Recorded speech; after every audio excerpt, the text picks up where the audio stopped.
हाँ तो बच्चे, अभी तक हमने टिश्यू चैप्टर के अंदर हमने प्लांट टिश्यू पढ़ा। आज हम पढ़ने वाले हैं एनिमल टिश्यू के बारे में। तो बच्चे, सबसे पहले एनिमल टिश्यू के 4 टाइप्स होते हैं।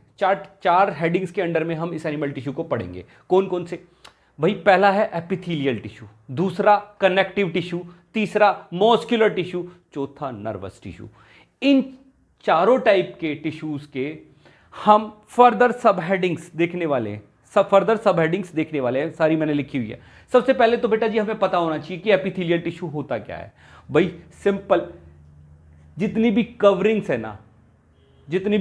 है और जितने भी प्रोटेक्टिव टिश्यू हैं, ये सारे एपिथेलियल टिश्यू हैं। ठीक, इसको अगर हम डिफाइन करेंगे तो हम कहेंगे बेटा जी, द कवरिंग और protective tissues in the animal body are called epithelial tissue. अरे भाई, कवरिंग किसकी? जितने भी ऑर्गन्स हैं उनकी कवरिंग, कैविटीज की कवरिंग। तो बेटा जी ये सारी की सारी किससे बनी होती है? एपिथेलियल टिश्यूज से। ठीक है बच्चे। अब नेक्स्ट, कनेक्टिव टिश्यू क्या होते हैं? बेटा आपकी बुक में डेफिनेशन दी हुई है, tissue that supports, protects and give structure to other tissues and organs in the body are called connective tissue. बच्चे, कनेक्टिव टिश्यू जैसा कि नाम ही बता रहा है, कनेक्शन किसके बीच में? डिफरेंट टिश्यूज के बीच में, डिफरेंट ऑर्गन्स के बीच में। जो कनेक्टिविटी प्रोवाइड करे उन्हीं को हम कनेक्टिव टिश्यू कहते हैं। ठीक है बच्चे। अब इसके भी फर्दर सब टाइप्स हम देखेंगे। Next is muscular tissue. Muscular tissue क्या होता है? भाई सिंपल, जो टिश्यूज रेस्पॉन्सिबल होते हैं हमारी बॉडी के अंदर मूवमेंट कराने के लिए, उन टिश्यूज को हम कहते हैं मस्कुलर टिश्यूज। ठीक है। Tissues that are responsible for the movement in the body is called muscular tissue या फिर आर कॉल्ड मस्कुलर टिश्यूज। ठीक है। Next is nervous tissue. These are responsible for the coordination and control of body activities. बेटा जी ये tissues जो हैं हमारी बॉडी के अंदर कोऑर्डिनेशन और कंट्रोल के लिए रेस्पॉन्सिबल है। बच्चे, अब एपिथेलियल टिश्यू को हम देखते हैं। एपिथेलियल टिश्यू के सब टाइप्स कौन कौन से हैं? अरे भाई, epithelial tissue depending on the shape and function, मतलब कि वो क्या काम कर रहे हैं और उनकी कैसी शेप है, उनके बेसिस पे हमने एपिथेलियल टिश्यू को फर्दर 6 टाइप्स में डिवाइड किया है। कौन कौन से? सिंपल स्क्वैमस एपिथेलियल, इसको बेटा जी सिंपल लिख लेना, सिंपल स्क्वैमस एपिथेलियल पूरा लिख लेना, मैं शॉर्टकट में लिख रहा हूं। सिंपल स्क्वैमस एपिथेलियल एक थिन और डेलिकेट लेयर होती है ये। स्ट्रैटिफाइड स्क्वैमस, स्ट्रैटा मतलब लेयर्स, इसमें मल्टी लेयर्ड होता है stratified squamous epithelial tissue. Next is cuboidal epithelial. Cuboidal मतलब इसके जो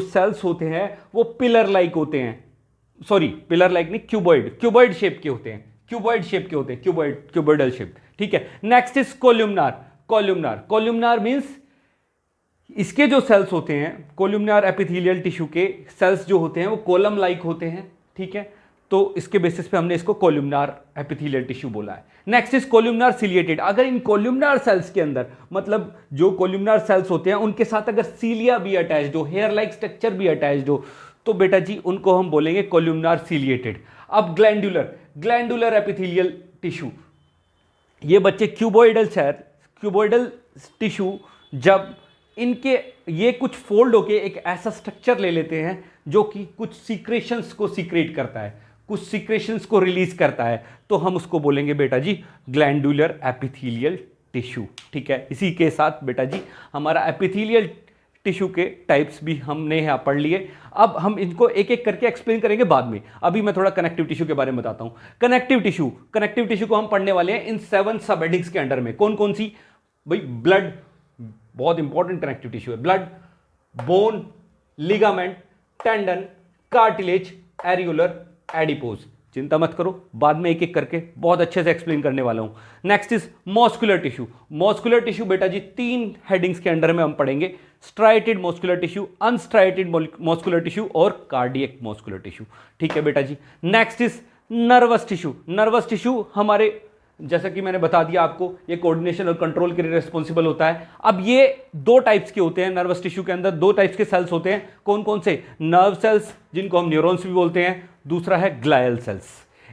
अब बेटा जी आगे वीडियोस के अंदर हम इसका एक एक का एक्सप्लेनेशन पढ़ेंगे बच्चे।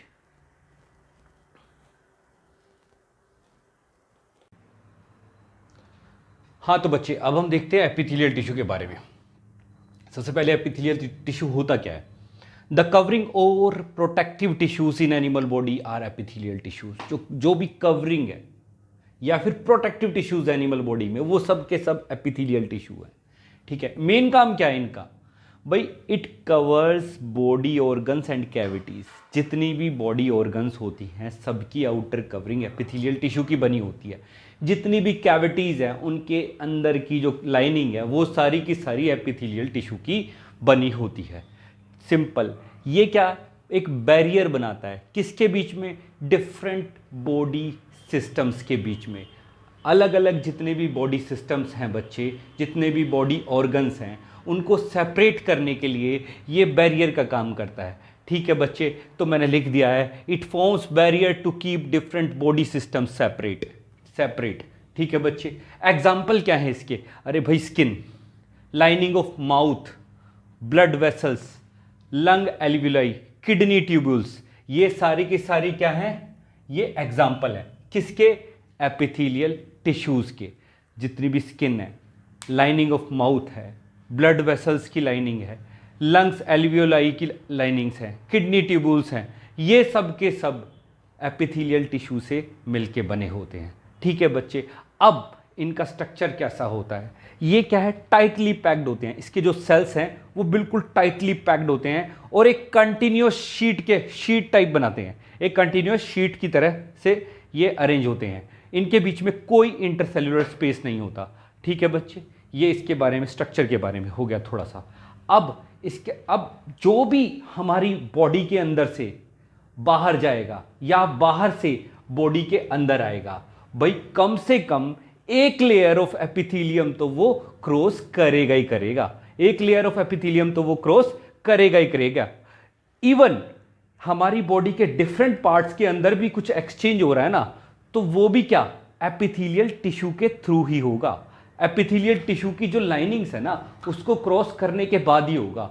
तो बच्चे इस तरीके से ये हमारा क्या है? एपिथेलियल टिश्यू का पूरा टॉपिक कवर होता है। अब आगे हम देखेंगे इसके डिफरेंट सब टाइप्स।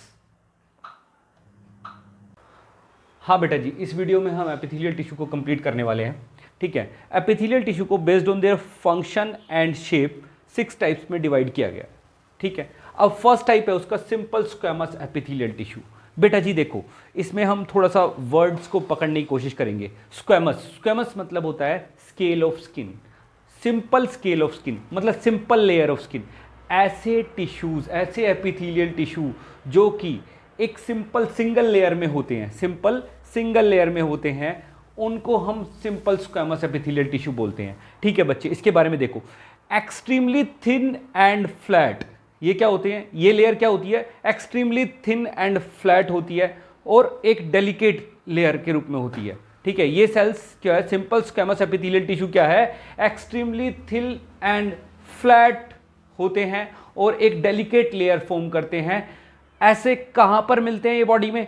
बॉडी में मिलते हैं ये बेटा जी linings of blood vessel and lungs alveoli, दूसरा oesophagus and lining of mouth. ठीक है, अब देखो बच्चे, देखो हमने पढ़ा होगा 7th 8th क्लास में रेस्पिरेशन चैप्टर है, उसके अंदर हमने देखा है एल्वियोलाई और ब्लड कैपिलरीज के बीच में O2 और CO2 का एक्सचेंज होता है। भाई ऐसी जगहों पर जहां पे गैसियस एक्सचेंज हो रहा है, तो हमारी जितनी ज़्यादा थिन लेयर होगी उतना ज़्यादा फैसिलिटेट करेगी इस एक्सचेंज को, इनके एक्सचेंज को। तो बेटा जी ऐसी जगहों पर क्या है? डेलिकेट लेयर, थिन लेयर चाहिए, तो इसीलिए वहां पे simple squamous epithelial tissue present होता है। तो बेटा जी सिंपल स्क्वैमस एपिथेलियल टिश्यू कहां मिलेगा? अगर कोई पूछे तो आपने बताना है simple linings of blood vessels and lungs alveoli, दूसरा और ओशियोफेगस एंड लाइनिंग्स ऑफ माउथ। ठीक है बच्चे, अब नेक्स्ट है हमारा स्ट्रेटिफाइड स्क्वैमस। स्ट्रेटिफाइड बेटा, स्ट्रेटा मतलब होता है लेयर, स्ट्रेटिफाइड मतलब मल्टी लेयर्स होगा ये कहीं ना कहीं। बेटा जी इसके बारे में थोड़ा सा, these are arranged in many layers to prevent wear and tear. ठीक है बच्चे, तो स्ट्रेटिफाइड स्क्वैमस एपिथेलियल टिश्यू क्या होते हैं, जहां पर काफी सारी लेयर्स में ये सेल्स या टिश्यूज अरेंज हों। ठीक है, तो कहां पे होंगे अरेंज, ये जहां पे वियर एंड टीयर को प्रिवेंट करना होगा। तो ऐसे एग्जांपल कहां है हमारी बॉडी में, स्किन। स्किन बच्चे, स्किन देखो, आउटर कवरिंग जो हमारी बॉडी की होती है स्किन, ये क्या है, ये स्ट्रेटिफाइड स्क्वैमस एपिथेलियल टिश्यू की बनी होती है। ठीक है बच्चे, अब नेक्स्ट थर्ड टाइप है कोल्यूमनार एपिथेलियल टिश्यू। कोल्यूमनार बेटा जी नाम पे जाएंगे थोड़ा सा, कोलम से बना है कोल्यूमनार। तो बेटा जी ऐसे टिश्यू, ऐसा एपिथेलियल टिश्यू जिसके जो सेल्स होते हैं ना वो कोलम की शेप में होते हैं। कोलम मतलब pillar like structure, pillar like structure होते हैं बेटा जी, पिलर लाइक स्ट्रक्चर होते हैं। इसके जो सेल्स होते हैं वो पिलर लाइक होते हैं, इस टाइप से अरेंज होंगे, पिलर लाइक स्ट्रक्चर होगा उनका। और पिलर लाइक स्ट्रक्चर किस में हेल्प करेगा, अरे भाई ये क्या है, देखो जहां पर भी बॉडी के अंदर एब्जॉर्प्शन होगी या सीक्रेशंस होगी, एब्जॉर्प्शंस होंगी या सीक्रेशंस होंगी, वहां पे ये कोलुमनार एपिथेलियल टिश्यू प्रेजेंट होगा। ऐसी जगह कहां पे है, inner lining of intestine. Inner lining of intestine, वहां पे क्या होता है, एब्जॉर्प्शन भी होता है और सीक्रेशंस भी होता है काफी सारे एंजाइम्स का। तो बच्चे वहां पर कौन से टाइप के सेल मिलेंगे हमारे, कौन से टाइप के टिश्यूज मिलेंगे हमारे, columnar epithelial tissue, columnar epithelial tissue.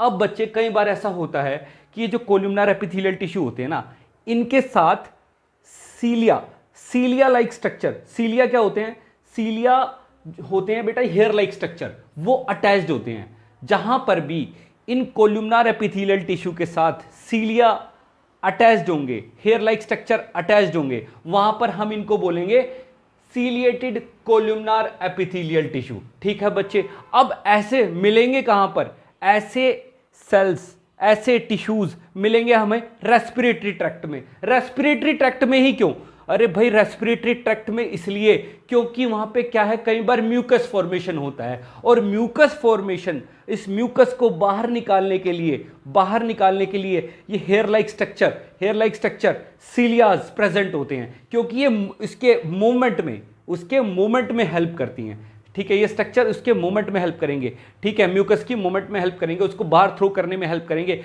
तो बेटा जी इसलिए ये वाले जो सीलिएटेड कोलुमनार एपिथेलियल टिश्यू होते हैं ये रेस्पिरेटरी ट्रैक्ट के अंदर पाए जाते हैं। ठीक है, अब नेक्स्ट है बेटा जी cuboidal epithelial tissue. Cuboidal epithelial tissue बेटा जी सेम नाम के ऊपर जाएंगे, मतलब ऐसे टिश्यूज जिनके सेल का स्ट्रक्चर क्यूबॉइडल होगा, क्यूबॉइड टाइप होगा, ऐसे टिश्यूज उनको हम क्या बोलेंगे, क्यूबॉइडल एपिथेलियल टिश्यू।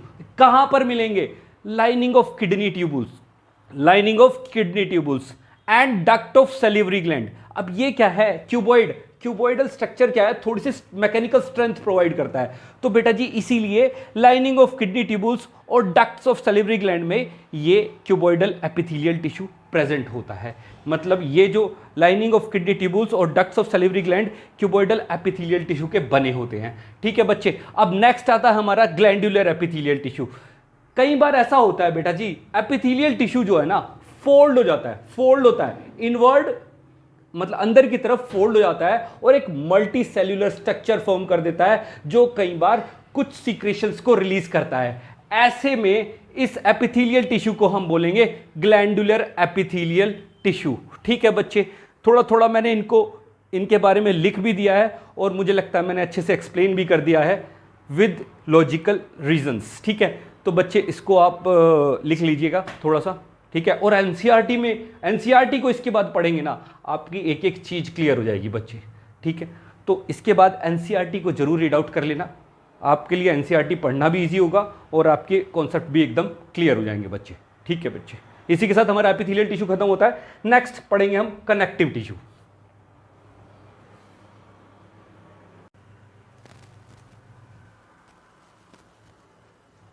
हाँ तो बच्चे इस वीडियो में देखेंगे हम कनेक्टिव टिश्यू के बारे में। कनेक्टिव टिश्यू हमारे कितने टाइप के होते हैं, कनेक्टिव टिश्यू हमारे टोटल 7 टाइप्स के होते हैं। कौन कौन से, blood, bone, ligament, tendon, cartilage, adipose and areolar. ठीक है, अब सबसे पहले हम देखते हैं ब्लड को कनेक्टिव टिश्यू क्यों बोलते हैं बच्चे। सबसे पहली बात तो ब्लड क्या करता है, ब्लड भाई सारे ऑर्गन सिस्टम्स को कनेक्ट करता है। कैसे कनेक्ट करता है, अरे भाई सबको ऑक्सीजन यही तो देता है, सब को खाना ग्लूकोज यही तो देता है, सबका वेस्ट मटेरियल यही तो कैरी करता है। तो बच्चे हर एक पार्ट में ब्लड जाता है, इसलिए ये कनेक्ट सब ऑर्गन्स को ये कनेक्ट करता है, इसलिए ये कनेक्टिव टिश्यू है। दूसरा, अब कनेक्ट ब्लड है क्या, किससे बना होता है, इसके अंदर क्या क्या चीज़ें होती हैं, ये सब क्वेश्चंस का जवाब हम देखेंगे। ठीक है बच्चे, ब्लड में क्या होता है, एक फ्लूइड मैट्रिक्स होती है जिसको हम क्या बोलते हैं, प्लाज्मा बोलते हैं। फ्लूइड मैट्रिक्स होती है जिसको बोलते हैं हम प्लाज्मा। अब इस प्लाज्मा के अंदर ये आरबीसी, डब्ल्यूबीसी और प्लेटलेट्स, ये तीनों सेल्स जो हैं, आरबीसीज, डब्ल्यूबीसीज और प्लेटलेट्स, ये सब सस्पेंडेड होते हैं किसके अंदर, इस प्लाज्मा के अंदर, फ्लूइड मैट्रिक्स के अंदर। इसके अलावा और क्या होता है इसके अंदर भाई कुछ प्रोटीन्स भी होते हैं, सॉल्ट्स भी होते हैं और यह हार्मोन्स भी कैरी करता है। ठीक है बच्चे, तो पता लग गया हमें, एक फ्लूइड मैट्रिक्स होती है प्लाज्मा, उसके अंदर आरबीसीज, प्लेटलेट्स और डब्ल्यूबीसीज होते हैं, यही हमारा ब्लड होता है। इनके अलावा प्लाज्मा के अंदर प्रोटीन, साल्ट्स और हार्मोन्स भी पाए जाते हैं। ठीक है, अब बच्चे मेन फंक्शन क्या है ब्लड का, ब्लड फ्लो करता है और ट्रांसपोर्ट करता है, किसको ट्रांसपोर्ट करता है, गैसेस को, डाइजेस्टेड फूड को ग्लूकोज के रूप में, ठीक है, हार्मोन्स को जहां जहां पहुंचाना है, जो जो एक्शंस करवाने हैं, ठीक है, उसके बाद वेस्ट मटेरियल्स का, जो जो वेस्ट मटेरियल निकलता है इसी के थ्रू, तो वो जाके लिवर्स और किडनी उसको प्योरीफाई करती हैं ब्लड को और वेस्ट मटेरियल को निकालती हैं। तो बेटा जी ये सारे काम जो है ब्लड ही तो करता है, कि ट्रांसपोर्ट, गैसेस का ट्रांसपोर्टेशन, डाइजेस्टेड फूड का ट्रांसपोर्टेशन, उसके बाद हार्मोन्स और वेस्ट मटेरियल का ट्रांसपोर्टेशन, ये सब ब्लड ही तो करता है। ठीक है बच्चे, इसी के साथ हमारा ब्लड का पार्ट जितना आपकी बुक में दिया हुआ है उतना खत्म हो गया। नेक्स्ट है बेटा जी बोन। अब बोन के बारे में, बोन क्या है भाई, बोन ऐसा कनेक्टिव टिश्यू है जो कि हमारी बॉडी का पूरा फ्रेमवर्क बनाता है, पूरा का पूरा फ्रेमवर्क बनाता है, और ये बहुत ही स्ट्रॉन्ग होता है और नॉन फ्लेक्सिबल होता है। इसकी हार्ड मैट्रिक्स के अंदर, ये जो बोन सेल्स होते हैं ये हार्ड मैट्रिक्स के अंदर एम्बेडेड होते हैं, और ये जो हार्ड मैट्रिक्स होती है ये किसकी बनी होती है, फास्फोरस और कैल्शियम की बनी होती है। ये मैंने लिख दिया है बेटा जी, थोड़ा सा नोट डाउन कर लेना। अब बच्चे नेक्स्ट हमारा कनेक्टिव टिश्यू आता है लिगामेंट्स। अब आगे हम पढ़ने वाले हैं लिगामेंट को। बच्चे लिगामेंट क्या होता है भाई, हमने देखा बोन्स क्या है, हमारी बॉडी में स्ट्रक्चरल फ्रेमवर्क प्रोवाइड करती हैं। अब इस स्ट्रक्चरल फ्रेमवर्क में दो बोन्स, कोई भी दो बोन आपस में तो कनेक्ट होंगी, वो कनेक्ट किसके थ्रू होंगी, वो कनेक्ट होंगी लिगामेंट के थ्रू। कोई भी दो बोन्स बॉडी के अंदर, हमारी बॉडी के अंदर जितनी भी बोन्स हैं आपस में कनेक्ट होने के लिए उन्हें कुछ तो चाहिए, कोई तो टिश्यू चाहिए, वो टिश्यू है बेटा जी लिगामेंट टिश्यू। तो लिगामेंट कनेक्ट्स टू बोन्स। ठीक है, देन आगे हम देखते हैं, सर लिगामेंट की और खासियत बता दो कुछ। ये लिगामेंट जो है थोड़े से इलास्टिक टिश्यू होते हैं। कैसे होते हैं, elastic tissue, these are elastic in nature. ठीक है, उसके बाद इनके पास थोड़ी स्ट्रेंथ भी होती है, these tissues has considerable strength, जिसकी वजह से ही तो ये बोन्स आपस में कनेक्टेड रह पाती हैं। ठीक है, अब सर ठीक, लिगामेंट के बारे में तो आपने बता दिया सर। हाँ, एक चीज, हर एक कनेक्टिव टिश्यू के अंदर मैट्रिक्स और सेल्स होते हैं। तो इसकी मैट्रिक्स कैसी होती है भाई, इसके अंदर बहुत ही लिटिल मैट्रिक्स होती है। ठीक है, तो it has very little matrix. ठीक है, तो हम कह सकते हैं ऐसा। अब नेक्स्ट आता है हमारा टॉपिक टेंडन। सर ये टेंडन क्या भला है, अरे भाई आपने देखा दो बोन्स कनेक्ट होती हैं आपस में लिगामेंट के थ्रू, अरे मसल्स भी तो अटैच रहती है बोन के साथ, ये मसल्स अटैच रहने के लिए भी तो कोई टिश्यू चाहिए, वो टिश्यू होता है टेंडन। तो tendon connects muscles to bone. ठीक है, अब आगे सर ये किस तरह के होते हैं, these are fibrous tissue with great strength and limited flexibility. ये क्या होते हैं, फाइब्रस टिश्यू होते हैं और इनके पास काफ़ी ज़्यादा स्ट्रेंथ होती है, लेकिन जो फ्लेक्सिबिलिटी होती है वो काफ़ी लिमिटेड होती है। ठीक है बच्चे, तभी ये मूवमेंट में हेल्प कर पाते हैं। ठीक है, अब इसके अंदर क्या है, कोलेजन फाइबर्स अरेंज होता है पैरेलल बंडल्स में।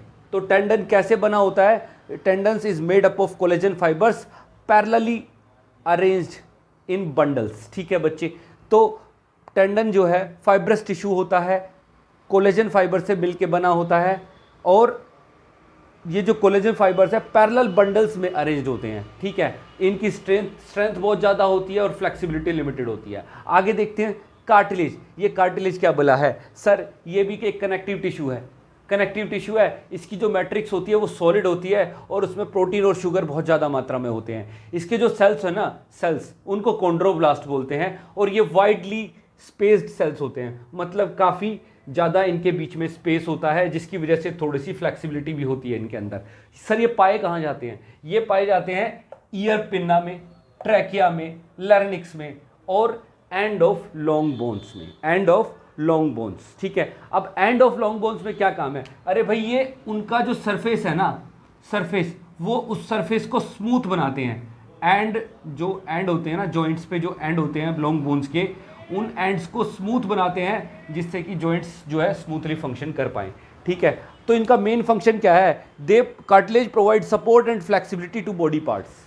Cartilage provide support and flexibility to body parts. Ear pinna, trachea, larynx तो हमने देखा। ईयर पिन्ना, ट्रैकिया, लैरिंक्स के साथ साथ ट्रैकिया होता है विंड पाइप और लैरिंक्स होता है वॉइस बॉक्स। यहाँ पे भी ये क्या है, थोड़ी सी स्ट्रेंथ प्रोवाइड करता है, थोड़ी सी फ्लेक्सिबिलिटी प्रोवाइड करता है, क्योंकि हमें देखो बेटा जी, जब भी हम सांस लेते हैं या फिर सांस छोड़ते हैं तो हमारी गले में, ट्रैकिया के अंदर कुछ मोमेंट होती है। अब ये कोलैप्स ना कर जाए और स्मूथली थोड़ा सा फ्लेक्सिबिलिटी भी चाहिए यहाँ पे, इसलिए क्या है, ये कार्टिलेज का बना होता है। कार्टिलेज, इसके अंदर कार्टिलेज की रिंग्स होती हैं, ठीक है बच्चे। और ऐसी तरह से लैरिंक्स जो वॉइस बॉक्स है, हमें बोलने के लिए भी उसकी मूवमेंट चाहिए, फ्लेक्सिबिलिटी चाहिए थोड़ी सी। आपने देखा ईयर पिन्ना, इसमें भी फ्लेक्सिबिलिटी होती है। हमारा नोज़ के अंदर जो सेप्टम होता है, हमारा बीच वाला पोर्शन, वो हार्ड भी है थोड़ा सा और फ्लेक्सिबल भी है। तो बच्चे ये सब जो इस टाइप की चीज़ें हैं हमारी कार्टिलेज से बनी होती है हमारी बॉडी के अंदर। इस तरह से हमने बेटा जी अभी ये लिगामेंट, टेंडन और कार्टिलेज हमारा खत्म हो गया। आगे देखते हैं हम बेटा जी, हम अब देखेंगे एडिपोज टिश्यू और एरियोलर टिश्यू।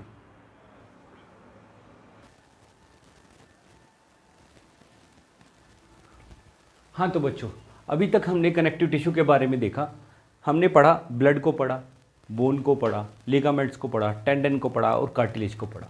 अभी हम देखते हैं एडिपोज टिश्यू और एरियोलर टिश्यू के बारे में। ये दोनों भी कनेक्टिव टिश्यू के दो टाइप्स हैं, ठीक है बच्चे। सबसे पहले एरियोलर टिश्यू। एरियोलर टिश्यू बच्चे, इसके ये सबसे पहले पाया कहाँ जाता है? It is found between skin and muscles. हमारे स्किन और मसल्स के बीच में जो टिश्यू है वो एरियोलर टिश्यू है बच्चे। और ये ब्लड वेसल्स, जो ब्लड वेसल्स होते हैं उनके अराउंड, नर्व्स उनके अराउंड, बोन मैरो उनके अराउंड, मतलब उनको प्रोटेक्शन प्रोवाइड करने के लिए, उनको स्ट्रेंथ प्रोवाइड करने के लिए ये एरियोलर टिश्यू पाए जाते हैं बच्चे। और कहाँ मिलता है बेटा जी? जो ऑर्गन्स होती है ना, ऑर्गन्स के अंदर जो स्पेस होता है उसको भी ये एरियोलर टिश्यू फिल करता है।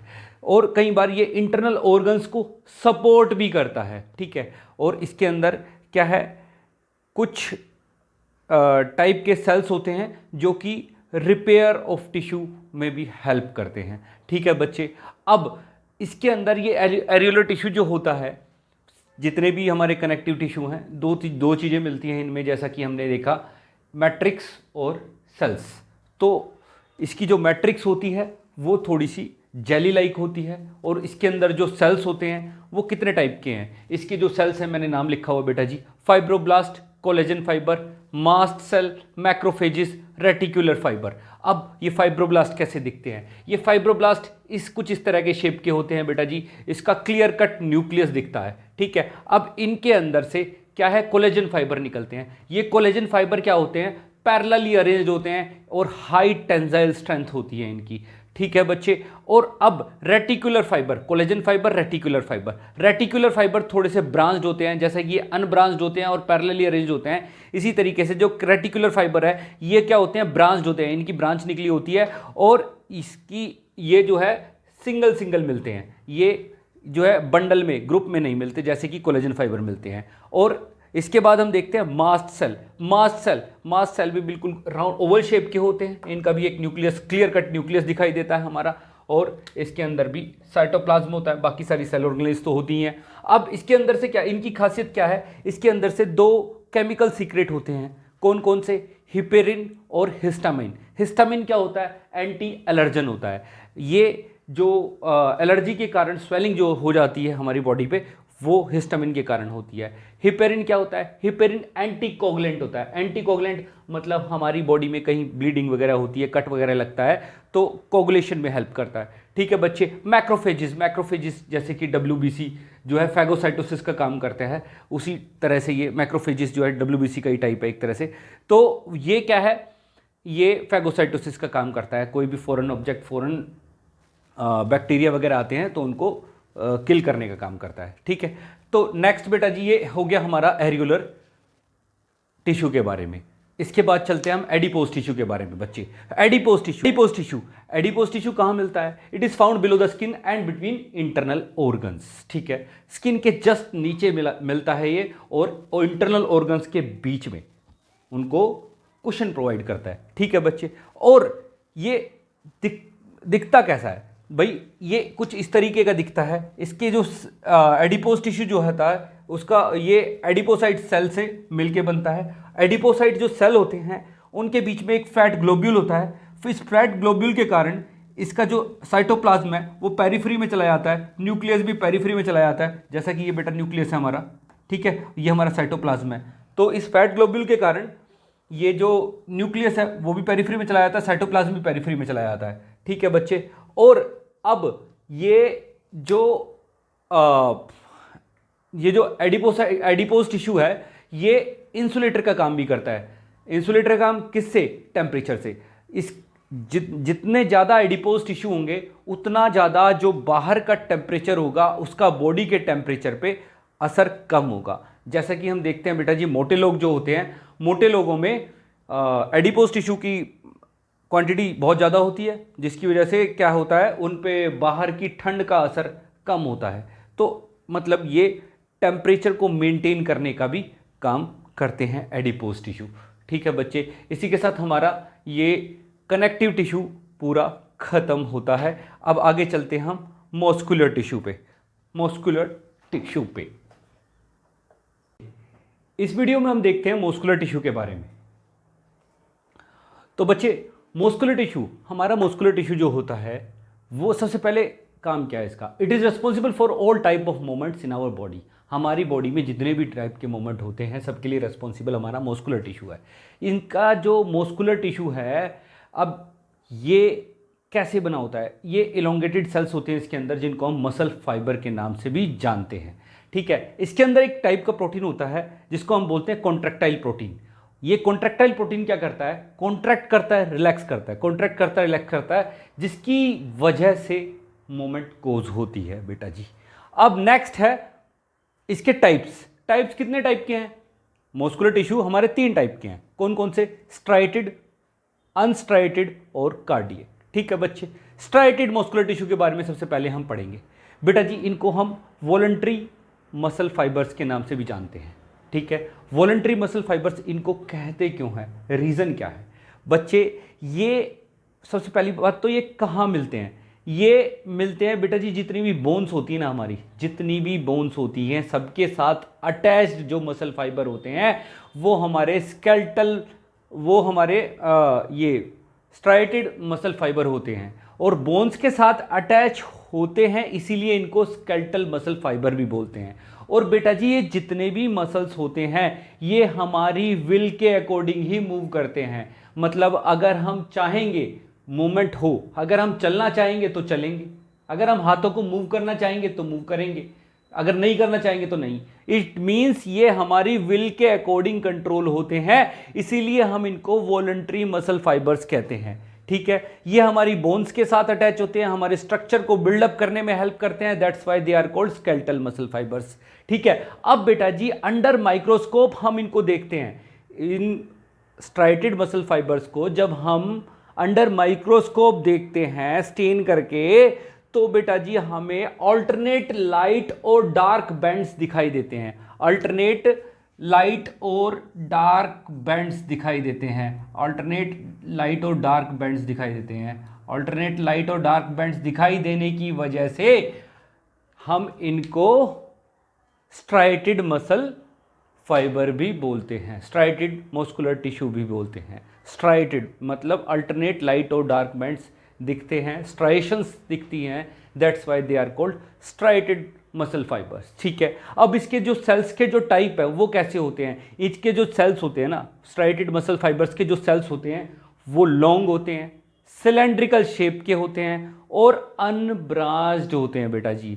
लॉन्ग होते हैं, सिलेंड्रिकल शेप के होते हैं, अनब्रांच्ड होते हैं और मल्टी न्यूक्लिएटेड होते हैं। ठीक है, मल्टी न्यूक्लिएटेड होते हैं, सिंपल बेटा जी। देखो सिलेंड्रिकल शेप के इस तरीके से, ठीक है, आपकी बुक में भी फिगर दिया हुआ है, इसमें काफ़ी सारे न्यूक्लियाई दिखेंगे, मल्टी न्यूक्लिएटेड, यहाँ पे ये न्यूक्लियस हैं, सारे न्यूक्लियस हैं। ठीक है, मल्टी न्यूक्लिएटेड। अब अंडर माइक्रोस्कोप देखेंगे तो हमें इस तरह के जो बैंड्स की फॉर्मेशन दिखाई देगी, जिसकी वजह से हम इसको स्ट्राइटेड मसल फाइबर भी बोलते हैं।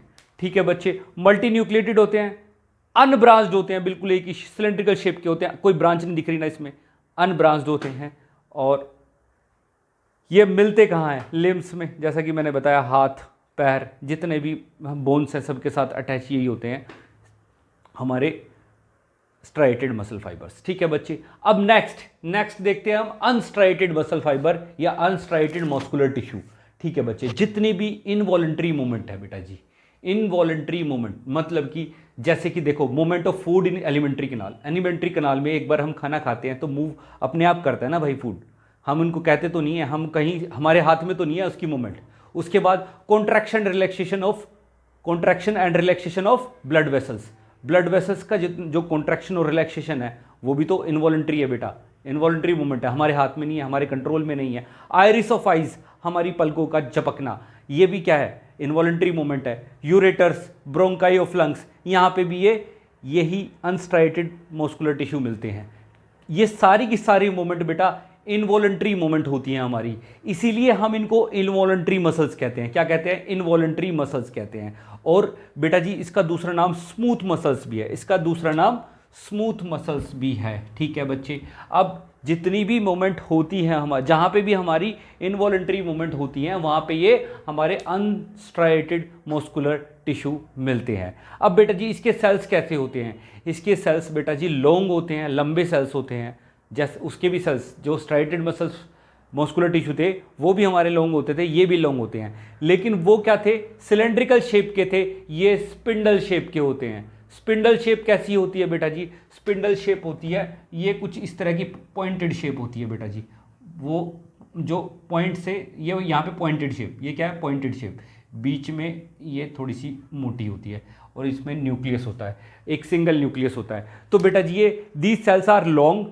विद पॉइंटेड एंड्स होते हैं इनके, एंड यूनी न्यूक्लिएट मतलब सिंगल न्यूक्लियस होता है इसके अंदर, इसके एक सेल में एक ही न्यूक्लियस होगा। ठीक है बच्चे, अब नेक्स्ट ये अनस्ट्राइटेड होते हैं। अनस्ट्राइटेड मतलब जब हम इसको अंडर माइक्रोस्कोप देखेंगे इसमें कुछ ऐसे अल्टरनेट लाइट और डार्क बैंड हमें नहीं दिखाई देंगे, जिसकी वजह से हम इसको अनस्ट्राइटेड मस्कुलर टिश्यू भी कहते हैं। नेक्स्ट बेटा जी लास्ट हमारा आता है कार्डियक मस्कुलर टिश्यू।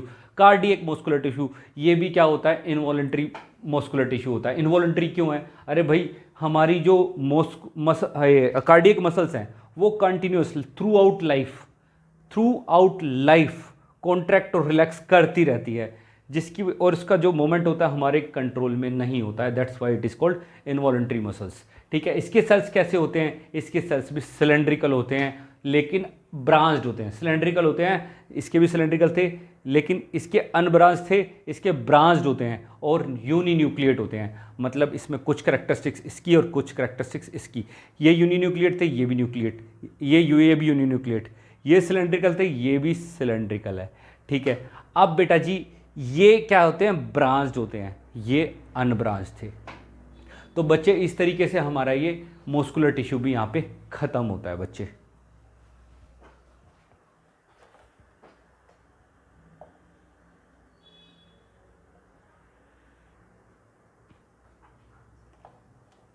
अब हम देखते हैं बेटा जी नर्वस टिश्यू के बारे में। हमारी बॉडी के अंदर नर्वस टिश्यू मिलता कहाँ है, ब्रेन, स्पाइनल कॉर्ड और नर्व्स, इनके अंदर हमारा नर्वस टिश्यू मिलते हैं। अब ये नर्वस टिश्यू के टाइप क्या है, nerve cells, neurons, glial cells. Nerve cells या न्यूरॉन्स एक ही बात है बेटा जी, दूसरा होता है ग्लायल सेल्स। ये क्या है, ये नर्वस टिश्यू के टाइप हैं बेटा जी। ठीक है, अब ये नर्व्स क्या होती हैं? नर्व्स जैसा कि ब्रेन तो हमें पता ही है, स्पाइनल कॉर्ड भी हमने पता है, ब्रेन हमारा जो क्रेनियल कैविटी के अंदर जितना वाला पार्ट है वो ब्रेन हो गया, ठीक है। और पीछे हमारा जो रीढ़ की हड्डी जो है, ये इसके अंदर जो जितना भी हमारा ब्रेन का पार्ट है, जितनी भी हमारी न्यूरॉन्स हैं, नर्व्स हैं, वो सारा स्पाइनल कॉर्ड का पार्ट हो गई, ठीक है। अब ये नर्व्स क्या है? ये नर्व्स सिंपल बेटा जी, जो नर्वस टिश्यू के अंदर ये जो नर्व फाइबर्स हैं, नर्व सेल्स या नर्व फाइबर्स जिसे हम बोलते हैं, ये सारे इकट्ठे होके कनेक्टिव टिश्यू के साथ जुड़ के एक नर्व बनाते हैं, एक नर्व बनाते हैं, ठीक है। और बेटा जी जो भी जितने भी स्टिमुलाई हैं ना, जितने भी स्टिमुलाई हैं, उनका जो रेस्पॉन्स है वो इन नर्व्स के थ्रू ही ट्रेवल करता है। अगर मान लिया किसी ने आपको चुटकी भरी, ठीक है, चुटकी काटी, ठीक है, अब वो चुटकी काटते ही आपको दर्द होगा, वो दर्द एकदम से नहीं हुआ, ठीक है। वो क्या हुआ, जैसे ही आपको चुटकी काटी, वो इन नर्व्स के थ्रू एक इम्पल्स जनरेट हुई, वो इम्पल्स आपके ब्रेन तक पहुंची। और इसमें इफरेंट और एफरेंट नर्वस सिस्टम दो काम करते हैं बेटा जी, वो बाद में पढ़ेंगे या फिर आपने पहले पढ़ा होगा। तो बच्चे ये नर्व इम्पल्स जनरेट हुई, वो नर्व इम्पल्स आपके ब्रेन तक पहुंची और ब्रेन से फिर एक नर्व इम्पल्स जनरेट हुई, वो आपके इस पॉइंट तक वापस आई। ब्रेन से जो सिग्नल आया उसके बेसिस पे आपको वो दर्द हुआ बेटा जी। तो ये जो अब इससे हमें पता लग गया नर्व इम्पल्स क्या होती है, सिग्नल जो भी जनरेट होता है और जो वापस हमें मिलता है, ये नर्व इम्पल्स होती हैं, ठीक है। अब ये जो नर्व सेल होता है या न्यूरॉन होती हैं, इसका स्ट्रक्चर क्या है? इसका ये बेटा जी मैंने स्ट्रक्चर ड्रॉ किया हुआ है, ये बहुत ही इंपॉर्टेंट है एग्जाम पॉइंट ऑफ व्यू से। इसके नर्व सेल, ये एक नर्व सेल एक यूनिट है, ठीक है, एक नर्व सेल की एक यूनिट है। तो बेटा जी इसका मेन दो पार्ट होते हैं, क्या? सेल बॉडी, ये वाला जो पार्ट है, ये वाला पार्ट, ये क्या है? Cell body. और ये क्या पार्ट, ये वाला जो पार्ट है, ये हमारा क्या है? एक्सोन, ठीक है बच्चे, सेल बॉडी और एक्सोन। अब सेल बॉडी के अंदर ये जो ब्रांच निकली हुई हैं, इनको बोलते हैं हम डेंड्राइट्स। क्या बोलते हैं? डेंड्राइट्स, ठीक है। और ये जो बीच में क्या है, सेंटर में, ये क्या है? न्यूक्लियस, ठीक है। अब बेटा जी ये एंड में, इसके एक्सोन के लास्ट पार्ट में ये क्या है? नर्व एंडिंग्स, ठीक है बच्चे। ये इस तरीके से हमारा जो नर्व सेल का स्ट्रक्चर हो गया। अब ग्लायल सेल क्या होते हैं बेटा जी? ग्लायल सेल के बारे में आपकी एनसीईआरटी में तो दिया नहीं हुआ, बट मैं थोड़ा सा आपको बता देता हूँ। जो ये नर्व इम्पल्स इलेक्ट्रिकल सिग्नल के रूप में जाती है, उसको स्मूथली ट्रांसफ़र करने के लिए, स्मूथली ट्रांसमिट करने के लिए ग्लायल सेल हेल्प करते हैं, ठीक है बच्चे। ये जो हैं नर्व इम्पल्स के ट्रांसमिशन में हेल्प करते हैं, ठीक है बच्चे। इस तरीके से हमारा ये नर्वस टिश्यू भी ख़त्म हुआ और ये चैप्टर भी हमारा ख़त्म हुआ, ठीक है। अब मेरा काम ख़त्म, आपका काम शुरू। आप